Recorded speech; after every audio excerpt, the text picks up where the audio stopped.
Assalamualaikum warahmatullahi wabarakatuh. Selamat pagi semuanya. Semoga sehat-sehat. Nah, hari ini saya akan share tentang mata buram. Ya, seperti yang teman-teman ketahui bahwa anatomi mata itu banyak ya. Jadi dari depan sampai belakang ada kornea, kemudian ada bilik mata depan, kemudian ada lensa, ada vitreous, ada badan kaca, dan yang terakhir adalah saraf mata. Nah, next slide. Ya, jadi seperti yang teman-teman ketahui bahwa untuk menyebabkan mata buram itu ada beberapa penyebab. Yang pertama adalah gangguan refraksi. Nah, gangguan refraksi ini atau juga yang kita kenal dengan mata minus, plus atau silinder, nah itu bisa menyebabkan penglihatan menjadi buram. Nah, pada saat penglihatan menjadi buram, maka untuk pemeriksaan nanti akan dilakukan untuk melihat apakah cahaya itu jatuh di depan retina, di belakang retina, atau ada di keduanya. Nah, dalam kondisi seperti itu, maka alat bantunya yang bisa diberikan adalah kacamata, kemudian bisa juga dikasihkan lensa kontak, atau pilihan terakhir adalah laser, atau yang dikenal dengan LASIK. Nah, untuk LASIK sendiri, kita ada yang LASIK, kemudian ada juga yang SMILE, yang teknik yang terbaru. Kemudian untuk pasien-pasien dengan usia di atas 40 tahun, atau pernah mengalami operasi katarak, maka dilakukan pemeriksaan untuk diberikan kacamata baca atau kacamata jarak dekat. Nah, ini penampakannya ya. Jadi kalau di saat seseorang memang perlu kacamata minus, kemudian dia tidak memakai kacamata, maka penampakan penglihatannya akan sangat buram sekali dan mengganggu aktivitas harian. Nah, kemudian pada saat sudah dikoreksi dengan kacamata, maka penglihatannya akan lebih baik. Nah, yang di sampingnya ada jenis-jenis kelainan refraksi ya. Di sini ada yang miopia atau mata minus, kemudian ada hipropia, mata plus, kemudian ada astigmat, kombinasi antara minus dan plus. Oke, kita lanjut. Nah, kemudian untuk gangguan kornea sendiri atau bagian bening mata ini sebenarnya banyak. Jadi salah satunya adalah infeksi. Nah, infeksi ini macam-macam ya. Jadi bisa kayak mata merah gitu. Kemudian ada kotorannya, kemudian dia bisa disebabkan secara virus, bakteri maupun jamur. Nah, kemudian yang lain adalah apabila kita ada bekas luka di kornea atau bagian bening mata dan itu sifatnya permanen, nah, dia akan menyebabkan penurunan penglihatan. Kemudian juga pada saat terjadi trauma, jadi misalnya seperti kita pernah jatuh atau kita kena sesuatu benda asing, kemudian di situ mengenai mata, maka terjadi penurunan penglihatan juga. Oke, ini gangguan segmen anterior. Jadi di belakangnya bagian bening mata itu ada satu bagian bilik ya. Ada bilik yang berisi air yang bening. Nah, dalam kondisi dia mengalami infeksi, maka di situ airnya itu atau cairan yang ada di situ akan berubah. Nah, dalam kondisi infeksi seperti uveitis anterior, maka di situ banyak zat atau sel, jadi semacam titik-titik kecil berhamburan dan akan mengganggu penglihatan. Nah, kemudian apabila sampai uveitis sangat berat, maka akan terjadi nanah di dalam mata, seperti gambar yang di atas.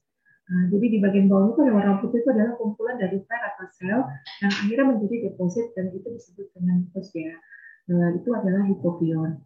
Nah, kemudian apabila dalam kondisi trauma, kemudian terjadi perdarahan, maka apabila perdarahan itu sampai ke tengah dari bintik mata, maka akan terjadi gangguan penglihatan juga. Seperti gambar yang ada di bawah, di situ dilihat ya, yang paling bawah itu ada yang semuanya merah, nah itu semua darah. Gitu. Jadi dia akan menghalangi cahaya masuk ke mata sehingga penglihatan akan menurun. Oke, selanjutnya. Nah, ini yang keempat ya. Jadi gangguan lensa. Lensa ini apabila dia terjadi pengeruhan, maka dia kita sebut dengan katarak. Dalam kondisi normal, katarak ini terjadi di atas usia 45 tahun ke atas atau 50 tahun ya rata-rata di Indonesia. Untuk katarak sendiri ini macam-macam. Jadi ada yang katarak bawaan atau congenital, kemudian ada katarak juvenile yaitu katarak yang terjadi pada saat usia masih di bawah 40 tahun. Kemudian ada katarak senilis. Nah, untuk katarak senilis ini adalah katarak yang dipengaruhi oleh usia. Nah, dalam kondisi seperti ini, katarak itu untuk jenisnya macam-macam. Jadi ada yang masih insipient, artinya dia masih bisa dikoreksi dengan kacamata. Kemudian ada katarak imatur, yang arti ketebalannya masih cukup ringan ke sedang. Kemudian ada katarak matur, ya, yang warna putih ini, jadi betul-betul matang.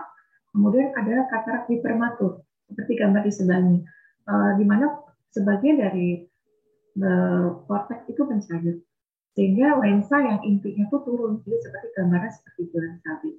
Kemudian juga ada katarak traumatika. Nah, katarak traumatika ini adalah katarak yang disebabkan karena proses trauma, entah itu infeksi atau trauma langsung. Kemudian ada juga kondisi lensa yang terjadi perubahan posisi pada beberapa hal seperti trauma bisa menyebabkan lensa itu geser. Jadi posisinya geser sehingga menyebabkan kondisi penglihatan juga kabur atau buram. Oke, lanjut. Nah, kemudian ini adalah vitreous atau badan kaca. Jadi supaya mata kita itu bulat, di dalam bola mata kita itu ada cairan namanya vitreous, itu disebut juga badan kaca. Nah, dalam kondisi normal harusnya dia kondisinya bening, sehingga dia dapat menjadi penghantar cahaya yang baik dari kornea sampai ke retina. Namun dalam kondisi terjadi sesuatu, maka bisa terjadi perubahan komposisi atau warna dari vitreous tersebut. Nah, ini salah satu gambarnya di sini disebutkan ada vitreous hemorrhage atau perdarahan pada vitreous. Ada beberapa penyakit yang dapat menyebabkan perdarahan, salah satunya adalah diabetes, kemudian bisa anemia aplastik, juga bisa terjadi hipertensi. Nah, kemudian nomor 2 adalah kekeruhan badan kaca karena opacity. Nah, kalau misalnya dia seperti quarters, biasanya kita akan tampak seperti adanya bayangan hitam, rambut, sawangan ya, kayak sarang laba-laba begitu. Nah, itu juga bisa menurunkan penglihatan, cuma memang tidak terlalu signifikan. Seperti itu. Oke, kita lanjut ya. Nah, ini yang terakhir ya. Jadi retina atau saraf mata ini sesuatu yang paling kompleks dari seluruhnya. Meskipun dari kornea sampai ke vitreous normal, tapi apabila di saraf mata kita terdapat sesuatu, maka itu amat sangat mengganggu penglihatan. Nah, salah satu yang paling mengerikan dan membahayakan adalah penyakit yang namanya glaukoma. Jadi glaukoma ini dia kenanya di saraf mata utama. Jadi di diskus ya, atau di saraf penglihatan utama. Apabila terjadi kerusakan permanen pada saraf mata ini, maka orang betul-betul tidak dapat bisa melihat lagi. Nah, kemudian tanda yang lain yang didapatkan pada saat seseorang menderita glaukoma adalah efek lapang pandang, di mana penglihatan itu lapang pandangannya menyempit. Jadi makin lama penglihatan itu lama-lama dari luas lama-lama seperti melihat di dalam sudutan seperti itu. Jadi seperti di dalam satu titik poin. Nah, kemudian lama-lama hilang di saat tekanannya tidak terkontrol. Jadi dalam kondisi normal tekanan bola mata itu paling tinggi cuma boleh 20 mm air aksa. Namun dalam kondisi pasien itu glaukoma biasanya over, jadi lebih dari itu. Bahkan bisa sampai mencapai 50 ke atas. Nah, kemudian apabila penyakit ini tidak diobati, kebutaan permanennya itu bisa menghilangkan baik satu ataupun dua mata. Dan penyebabnya macam-macam. Nanti akan kita bahas di ya. Oke, lanjut. Kemudian gangguan penyakit saraf mata yang lain bisa disebabkan karena komplikasi penyakit sistemik. Jadi penyakit sistemik ini adalah penyakit-penyakit yang bisa mempengaruhi retina atau saraf mata. Salah satunya yang paling sering adalah diabetes. Dalam kondisi diabetes, apabila diabetes ini tidak terkontrol dari nilai normal dan itu relatif dalam waktu jangka panjang, maka dia dapat menyebabkan NPDR, jadi non-proliferative diabeticum, atau proliferative diabeticum atau PDKR. Nah, dalam kondisi sampai PDKR, maka penglihatan itu bisa betul-betul turun. Nah, kemudian untuk penyakit sistemik yang lain ada hipertensi, kemudian ada penyakit anemia, atau penyakit-penyakit lain di dalam otak yang dapat mempengaruhi kondisi saraf mata utama. Kemudian untuk infeksi bisa nggak ya menyebabkan gangguan saraf mata? Ternyata bisa. Jadi dalam kondisi ada infeksi di saraf mata, maka penglihatan juga bisa menurun. Nah, dia bisa seperti kondisi neurodegeneratif atau papulitis. Ada hal-hal lain seperti dia ion ya, jadi ada ischemic athletic syndrome, dari situ bisa menyebabkan adanya penurunan penglihatan. Kemudian untuk penyakit hipertensi, dia bisa juga menyebabkan adanya oklusi atau hambatan di pembuluh darah retina sehingga retina itu tidak bisa membuat suplai area darahnya itu bagus di seluruh area retinanya. Nah, penyakit-penyakit yang berhubungan dengan oklusi ini bisa seperti CRAO, CRVO, atau BRAO atau BRVO, di mana oklusi-oklusi ini menghambat pembuluh darah balik maupun pembuluh darah arteri di retinanya.